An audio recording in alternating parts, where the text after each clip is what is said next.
İsyan! Diye Osmanlı Devleti'ne en sonunda illallah ettiren Yeniçeri Ocağı nasıl kaldırıldı?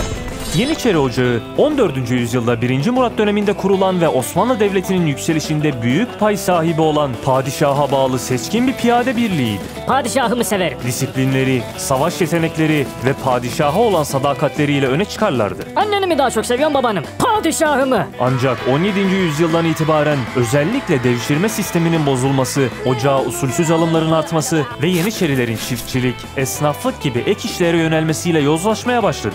Şimdi emmi bana bu tarlayı kaçtan veriyorsun? Abi acil padişah çağırıyor, sefere çıkılacakmış. Lan başlatma şimdi padişahından, işimiz var görmüyor musun? 18. yüzyıla gelindiğinde Yeniçeriler devletin modernleşme ve askeri reform çabalarının önündeki en büyük engel haline gelmişti. İcat çıkartmayın kardeşim, ben böyle geldim böyle giderim. Disiplinsiz, eğitimsiz ve sayıları sürekli artan bu güruh maaş almaktan başka bir görev yapmıyor, isyan çıkarmakta tereddüt etmiyor ve her türlü reform girişimini kanlı bir şekilde bastırıyordu. Ve artık devlet için bir güç olmaktan çıkıp koca bir yüke dönüşmüştü. İsyan! 3. Selim'in Nizam-ı Cedid ordusu kurma girişimi Yeniçeriler tarafından kanlı bir ayaklanmayla engellenmiş ve padişahın tahttan indirilip öldürülmesiyle sonuçlanmıştı. İcat çıkartmayın demedik mi lan? Padişahım ben. Padişahım. Ben de George Washington, memnun oldum. 3. Selim'in akıbetinden ders çıkaran 2. Mahmut, Yeniçerilerin gücünü kırmanın kaçınılmaz olduğunu anlamıştı. Ancak öncekilerin hatalarını tekrarlamamak için çok daha temkinli ve gizli bir yol izledi. 2. Mahmut yaklaşık 17 yıl boyunca Yeniçerileri sabırla izledi. Lazer tutuyor herif. Hiç bakmayın abi, hiç bakmayın. Baktıkça zevk alıyor. Ve onların karşısına çıkabilecek güçlü bir ordu kurmak için gizlice hazırlıklar yaptı. Hatta 2 seneye yakın askeri üniformayla gizli bir şekilde kışladaki askerlerle birlikte kaldı. İçerideyim müdürüm. İlk olarak Yeniçerilere alternatif olabilecek modern tarzda eğitimli askeri birlikler oluşturmaya başladı. Eşkinci Ocağı altında yeni bir askeri düzen kurma girişiminde bulundu. Bu girişim Yeniçerilerin tepkisini ölçmek için atılmış bir adımdı ve beklenen oldu. İsyan!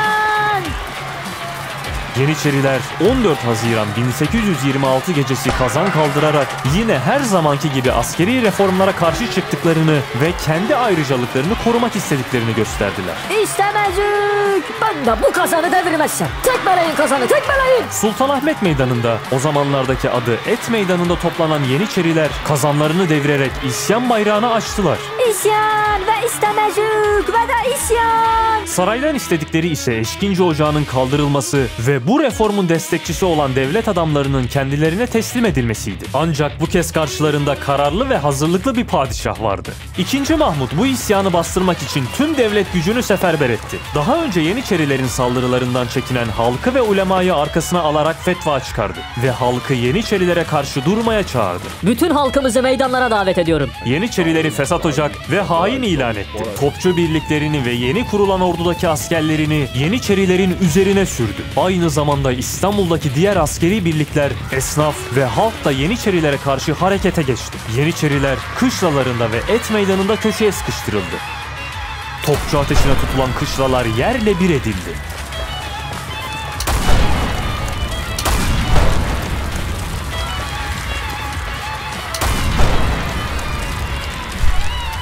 Kaçmaya çalışan Yeniçeriler sokaklarda yakalanarak idam edildi. Abi arkadaşlar beni gaza getirdi. Vallahi olayla alakam yok ya. Mahmut konuşsana. Kazana tekme vurup çorbayı döktün ya sen. Ne konuşuyorsun da? Acı acılı öleceğiz şimdi. Direnenler ve ele geçirilenler cezalandırıldı. Yaklaşık olarak 10.000'in üzerinde Yeniçeri öldürüldü. Ana, isyan suç muydu ya? Kim çıkartıyor bu yasaları aga? 15 Haziran 1826'da Yeniçeri Ocağı resmen kaldırıldı. Bu olay Osmanlı tarihinde Vakayı Hayriye, yani hayırlı olay olarak anıldı. Çünkü devletin modernleşmesinin önündeki en büyük engelin kaldırıldığına inanılıyordu.